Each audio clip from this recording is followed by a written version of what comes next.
Bangladeshdagi bu to'qimachilik fabrikasi tan ma'noda bir kun ichida qulab tushdi va mingdan ortiq odam uchun ommaviy qabristonga aylandi. Akamni qutqaring, iltimos.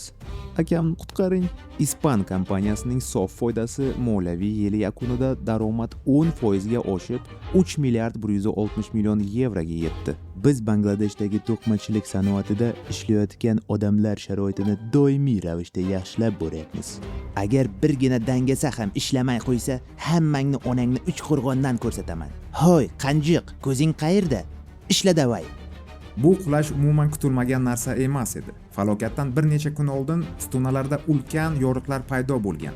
Tikuvchi Roksana Begun esa hayoti uchun qo'rqib ishga chiqishdan bosh tortgan. Demak shunday. Agar sen ishga qaytmasang, bir tiyin ham olmaysan. Nega lamatsa qilasan? Bino bir kechada yiqilib qolmadi-ku. Demak hozir ham yiqilmaydi. U meni va yana 2 qizni ichkariga sudrab kiritdi. Ularning hech biri tirik qolmadi. Meni qutqarishayotganida oyog'imni kesib tashlayotganini ko'rib turardim. Mas'uliyatni o'z zimmasiga olish biz uchun mijozlarga berilayotgan umumiy taklifning eng muhim qismidir. Bangladesh kiyim-kechak ishlab chiqarish bo'yicha butun dunyoda 2-o'rinda turadi. Tayyor kiyim-kechak bu yerda mamlakat eksportining 87% ni tashkil qiladi. H&M, Zara, Benetton mahsulotlarining deyarli hammasi shu yerda ishlab chiqariladi. Ehtimol bu siz ko'rgan eng insonlikka rasvo, shafqatsiz, adolatsiz mehnat sharoitlaridan biridir. Xohlasam ham, xohlamasam ham baribir shuni qilishim kerak bo'ladi. Tirik qolish uchun belimni bukib ishlashga majburman. Bolalar mehnati haqida esa gapirishni o'zi og'riq. Qo'shimcha 1-2 so'm topish uchun bolalar ishlab chiqarish yelimini o'g'irlab, zavod panjarasi ortida boshqa bolalarga sotadi. Ular esa buni shu zahoti hidlab, o'zini yo'qotib qo'yishadi.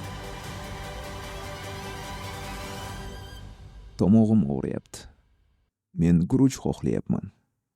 Men shunchaki biroz guruch xohlayapman. Bu mamlakat yolg'iz o'zi butun sayyorani ekologiyasiga katta zarar yetkazmoqda. Bu yerda 9 yoshli qizlarni maktabga ketayotganida o'g'irlab, jinsiy qullikka sotishadi. Bu odamlar shunchalik tubanlikka tushib ketganki, axlat ichidan oltin izlaydi. Bu yerda kimdadir hamma narsa bor, kimdadir hech narsa yo'q. Bu dunyodagi eng og'ir manzaralardan biri. Bu Bangladesh. Ekraningizda Davulati, fohishaxona qishloq. Bu yerda har kuni 1,5 mingga yaqin ayolga 3 mingga yaqin mijoz to'g'ri keladi. Bu yerda mehnat qilayotganlarning o'rtacha yoshi taxminan 14 yosh. Deyarli barcha bu ayollar yo mahalliy jinoiy guruhlar tomonidan o'g'irlanib kelingan yoki o'z ota-onalari tomonidan sotilgan. Men 8 yoshimda bu yerga sotilganman. Bir ayol menga 2 ta shokolad berdi va shu tariqa men shu yerga kelib qoldim. Ular erkinlikni sotib olishlari ham mumkin. Lekin buning uchun juda ko'p mijozlarni xizmatini qilishlari kerak. Chunki bu yerda xizmat narxi taxminan $2. Mijozlar himoyalanishni juda ham yoqtirishmaydi. Shuning uchun Davlatida yuzlab go'daklarni uchratish mumkin. Disha shulardan biri. Onasi uni tug'ilgach darhol temir yo'l bekatiga tashlab ketgan. U maktabga bormaydi. Shuning uchun kuni bo'yi fohishaxona joylari orasidagi ko'chalarda sarson bo'lib yuradi. Va mast mijozlar tez-tez unga siqilib tegajonlik qilishini aytadi. Bunda shuni hamma tushunadi. Ip qancha cho'zilmasin, Dishaning oxiri ham boshqalarnikiga o'xshash bo'lish ehtimoli katta. Lekin u albatta boshqa narsani orzu qiladi. Men bir kuni shifokor bo'lishni, katta uyda yashashni va har juma kelib onamni ziyorat qilishni orzu qilaman. Albatta, qandaydir ta'lim olib, tanasini sotish bilan bog'liq bo'lmagan ishni topish varianti ham bor. Go'yoki Bangladeshda ta'lim bepul. Lekin agar siz YouTube ko'rayotgan bo'lsangiz, ehtimol daftar va ruchka ham pul turishini, Bangladesh aholisi esa hattoki shunday pulga ham ega emasligini xayolingizga ham kelmasa kerak. Shu bilan birga qishloq tashqarisidan kelayotgan turli dindor bengallar bu yerga mijoz bo'lib kelib, polni kayf qilib, turli moddalardan foydalanib, hushini yo'qotadi va huquqsiz ayollar hamda kichkina qizlarni xo'rlaydi. Menga uyat emas. Men shunchaki rohatlanaman xolos. Men ular haqida qayg'urmayman. Hamma ko'ngilxushlikni xohlaydi. Agar sizga hozirgina dunyodagi eng yomon ish ko'ringandek tuyulgan bo'lsa, iltimos shoshmang. man aslida endigina boshlayapman. Qarang, bu odam tan ma'noda pug' ichiga sakrayapti. Nega? Hammasi oddiy. U pug' ichidan oltin qidiryapti. Gap shundaki, bu joy zargarlik ustaxonalari hududi. Ustalar oltin bilan ishlaganda kiyimlariga ba'zan oltin changi qoladi. Ular hojatga borganda shu changning bir qismi kanalizatsiyaga tushib ketadi. Avvaliga 1-2 yil ko'ngil ayniydi. Keyin odam o'rganib qoladi. Oltin changini yig'ib olsa, ovqat sotib olish mumkin. O'nglab soatlab elab chiqqach, ular 2 chelak eng konsentratsiyalangan pug' oladi. Endi buni improvizatsiya qilingan laboratoriyaga yetkazish kerak. Albatta taksida emas, poyezdda. Ular poyezd tomiga chiqib olishadi. Har bir bunday safar hayot uchun yetarli darajada xavfli. Chunki mashinistda na avariyni tormoz bor, na speedometr. Shuning uchun agar nimadir noto'g'ri ketsa, minglab odamlar halok bo'lishi mumkin. Tomda ketayotganlar esa eng kichik silkanishda ham vagon tomidan uchib ketadi. Urilib o'ladi. Lekin yaxshi xabar ham bor. Itlar meni rels ustida yeb qo'yadi. Agar qulasang, sen itlarga yem bo'lasan.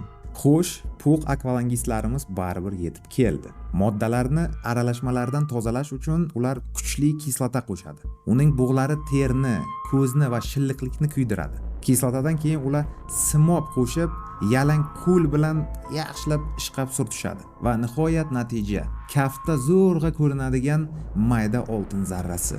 U $11 ga sotiladi. Akvalanglar esa uni yana 3 kishiga bo'lib oladi. Yakuniy ulush odam boshiga $3.5. Xudoga shukr.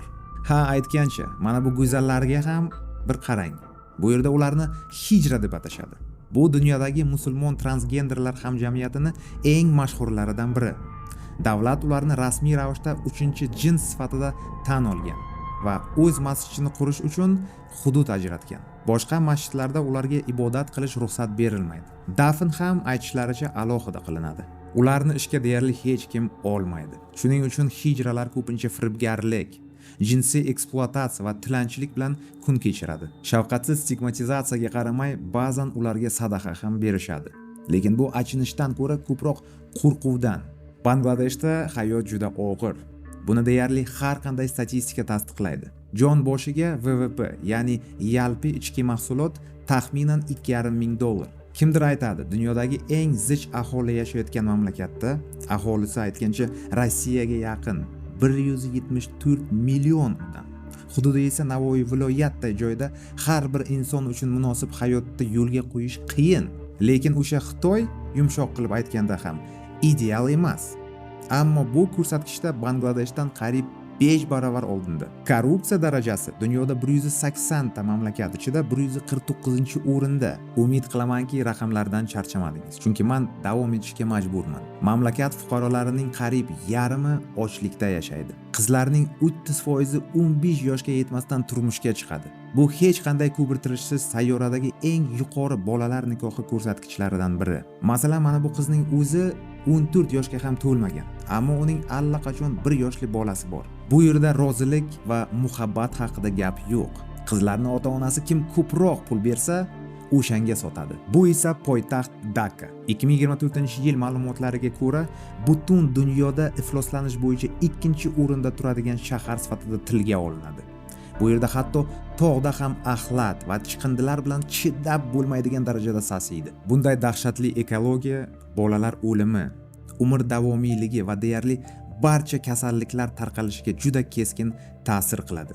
Qiziq tomoni shundaki, ifloslanish bo'yicha u hatto Hindiston poytaxti Delini ham ortda qoldira olgan. Aytgancha, bu ro'yxat juda qiziq. Top 10 taga kirgan deyarli barcha shaharlar Bangladesh, Hindiston, Pokistonga tegishli. Aslida etnik jihatdan bu hududlar tarixan bir-biriga juda yaqin bo'lgan xalqlar. Keyinchalik yillar davomida turli chegaralar bilan ajralib ketgan. Masalan, Bangladesh 1971-yilda urush natijasida Pokistondan ajralib chiqqan.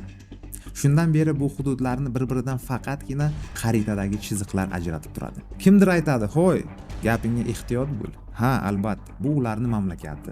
Xohlagan ishini qilsin. To'g'rimi? Lekin gap shundaki, bu ularning mamlakati bo'lsa ham, sayyora baribir hammamizniki. Ular uni tan ma'noda yo'q qilyapti. Faqat quruqlikda emas, balki suvda ham. Ekranga qarang. Sizning oldingizda Chittagongdagi kemalar qabristoni. Har bir kema og'irligini taxminan 10% asbest, neft va boshqa zararli moddalar bo'lib, ular suvga tushadi va atrofdagi hamma narsani nobud qiladi. Bu haqiqiy ekologik falokat. Buni global isish kabi asrlar davomida rivojlanayotgan mavzular bilan oqlab bo'lmaydi. Bu yerda faqat so'nggi 1-2 yil ichida 25 turdagi baliq yo'q bo'lib ketgan. Korrupsiyaga botgan tabiatni himoya qilish idorasi xodimlari esa muammoni ko'rmaganga oladi. Men videolarimda ko'pincha korrupsiya muammolarini aytib o'taman. Bu butun dunyo muammosi. MDH ya'ni SNG mamlakatlarida ham hamma korrupsiya haqida gapiradi va albatta bu bejiz emas. Lekin Bangladeshdagi yuqori lavozimlari qilayotgan ishlari haqida afsonalar yozsa bo'ladi. Mana sizga yer resurslari vaziri Sayfazuman Choduri. Uning mamlakatida odamlarning yarmidan ko'pi umuman uy-joy bilan ta'minlanmagan. Lekin Chodurining ishlari juda a'lo. Jurnalistlar uni Buyuk Britaniyada 360 ta uyi, Dubayda 56 ta uyi va albatta New Yorkda, Manhattanda, Pekinda, Amsterdamda, Parijda, Singapurda, Malayziyada o'nglab ko'chmas mulklar borligini topishgan. Bu jurnalistlar topa olganini o'zi xolos va faqat bitta vazirning o'zida. Menda Opera tumani yonida Dubai Mall yaqinida zo'r penthouse bor. Yana yonida lagunasi bo'lgan villa ham bor. Mening Singapurda, Malayziya, New Yorkda va Manhattanda ko'chmas mulkim bor. Bangladesh qonuniga ko'ra hech kim mamlakatdan $12,000 dan ortiq pul olib chiqa olmaydi. Inglizlar bu qonunlarni biladi va darhol pul qayerdan deb qiziqadi. Xo'sh, u shuncha pulni Londonga qanday o'tkazdi? Keling o'zi javob bersin. Men Dubayda ko'chmas mulk savdosi bo'yicha biznes qilaman. Pulni Dubaydan to'g'ridan to'g'ri bu yerga olib kelaman. Xo'p, Dubayga pulni qanday o'tkazgan? Dubaydagilar aytaylik Bangladesh kompaniyalari bilan ancha yumshoq ishlashadi. Dubayda ko'pincha pul qayerdan kelgani unchalik qiziqtirmaydi. Odam savdosi, bolalar mehnati, giyohvandlik ularning hech bir muammo emas. Pul kelsa bo'ldi. Aytgancha, Dubay haqida ham gapiradigan narsalar bor. Telegram kanalimda so'rov qoldiraman. Agar qiziqsangiz, Birlashgan Arab Amirliklari haqida ham video olishga harakat qilaman. Xo'sh, vazirga qaytamiz. Mana bu suratda vazir va uning bevosita boshlig'i bosh vazir Sheyx Hasina. Balki Hasina hamkorlari qanday qilib pulni jim o'marayotganini bilmasdir. Yo'q, biladi. Qolaversa 2007-yil Hasinaning o'zi korrupsiya va tovlamachilik bo'yicha javobgarlikka tortilgani haqida ham gaplar bor. Shuning uchun men bu yerda syurpriz ko'rmayapman. Hech qanday hissiyot yo'q. Faqat biznes, detka. Masalan, mana u fabrika fojiasidan keyin H&M asoschisi bilan uchrashadi. Xo'p, 1000 odam azobli o'lim bilan ketibdi. Hech hissi yo'q. Bo'lib turadi. Siz faqat pulni to'xtamay keltirsangiz bo'ldi.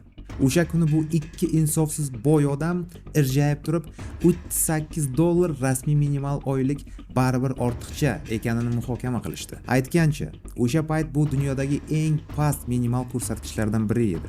Ritorik savol: shunday masalalar ko'tarilishi uchun albatta minglab odam o'lishi shartmi? 2024-yil bengallar nihoyat amaldorlarning haddan oshgan ochko'zligi, o'g'irligi va jamiyatdagi dahshatli tengsizlikdan tuyib norozilik namoyishlariga chiqishdi. Hasina hukumati internetni bloklaydi, ijtimoiy tarmoqlarni cheklaydi, poyezd va samolyotlar harakatini to'xtatadi va komendantlik soat joriy qiladi. Sheyx Hasinaning shaxsiy buyrug'i bilan harbiylar yuzlab odamlarni o'ldiradi. O'ylab ko'ring, 10 minglab odamlar qamaladi. Bu ehtimol rekordga yaqin. Mana bu bolaning ismi Rahat va bu surat u jon berishidan bir necha soniya oldin olingan. U tasodifiy o'qdan o'lmagan. Uni hukumat buyrug'i bilan huquq-tartibot xodimlari otib tashlagan va meni o'g'lim men to'lagan soliqlar hisobidan moliyalangan o'q bilan o'ldirildi. Va nihoyat yoriq nuqta. Mamlakat rahbarligiga xalq mana bu odamni olib keldi. Juda ko'p mukofotlar, jumladan Nobel tinchlik mukofoti laureati Muhammad Yunus. Yunus ko'p gapirmaydi, ko'p gap sotmaydi. U ish qiladi. Aks holda u bugun bu yerda bo'lmasdi. 11 yil avval bank egasi bo'lgan paytida u aslida ijtimoiy biznes konsepsiyasini yaratadi va amalga oshiradi. Ya'ni kompaniya egasiga imkon qadar ko'p pul keltirishga emas, oddiy odamlar muammosini hal qilishga e'tibor qaratadi. Shu tariqa Yunusning banki eng kambag'allarga biznes boshlash uchun ommaviy kredit bera boshladi. Tahdidchilar uni masxara qilishdi. Axir kambag'allarga ishonch bormi? Va kreditni qaytarmaydi-ku, to'g'rimi? Ma'lum bo'ldiki, umuman unday emas. Kreditlarni qaytarishi 95% tashkil etdi. Muhammad butunlay telba bo'lib, ishoning, kreditni ayollarga bera boshladi. Bu yo'nalishda ham muvaffaqiyatga erishgach, Yunus kambag'al ayollarga ham pul bera boshladi. Va natijalar: birinchidan, 10 minglab ish o'rinlari yaratdi.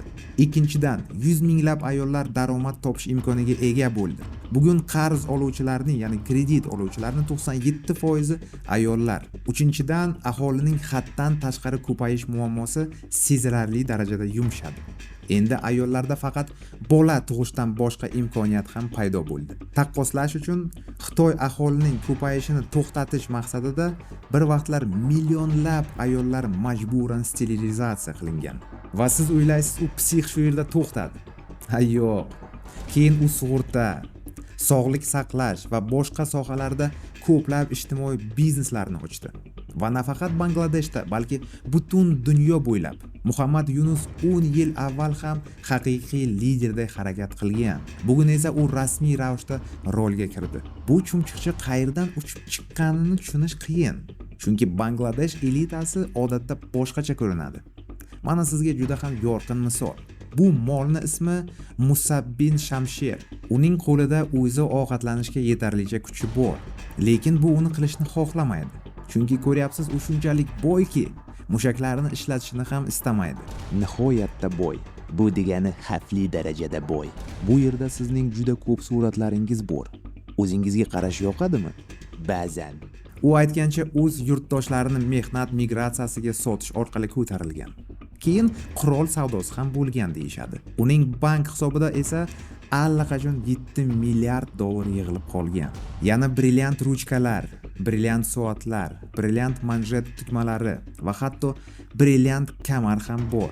Reportyor muloyimlik bilan so'raydi: "Xo'p, 24 ga 7 ishlashga majbur bo'lgan, ochlikdan o'lmaslik uchun jonini berayotgan bengallar haqida nima deysiz?" Javob esa ajoyib. Ular ahmoq. Ular ishlashni xohlamaydi. Faqat tekin yeyishni xohlaydi. Ular mehnat qilishni istamaydi, o'ylashni istamaydi. Nimagadir intilmaydi. Ularning hech qanday orzusi yo'q.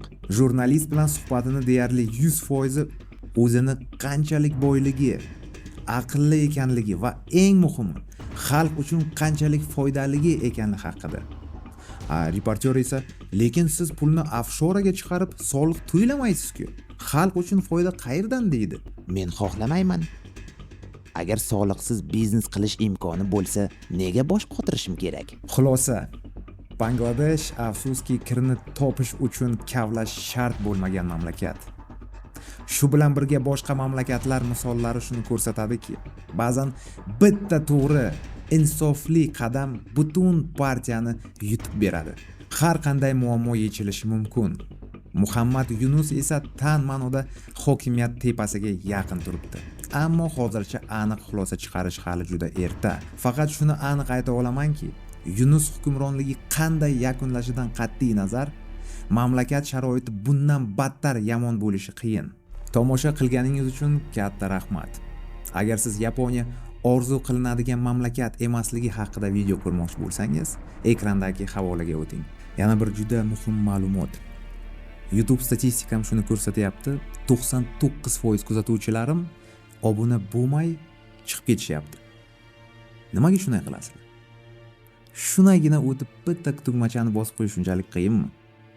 Men uchun bu juda muhim. Shuning uchun chin dilimdan so'rayman. Obuna bo'linglar. Hammaga xayr.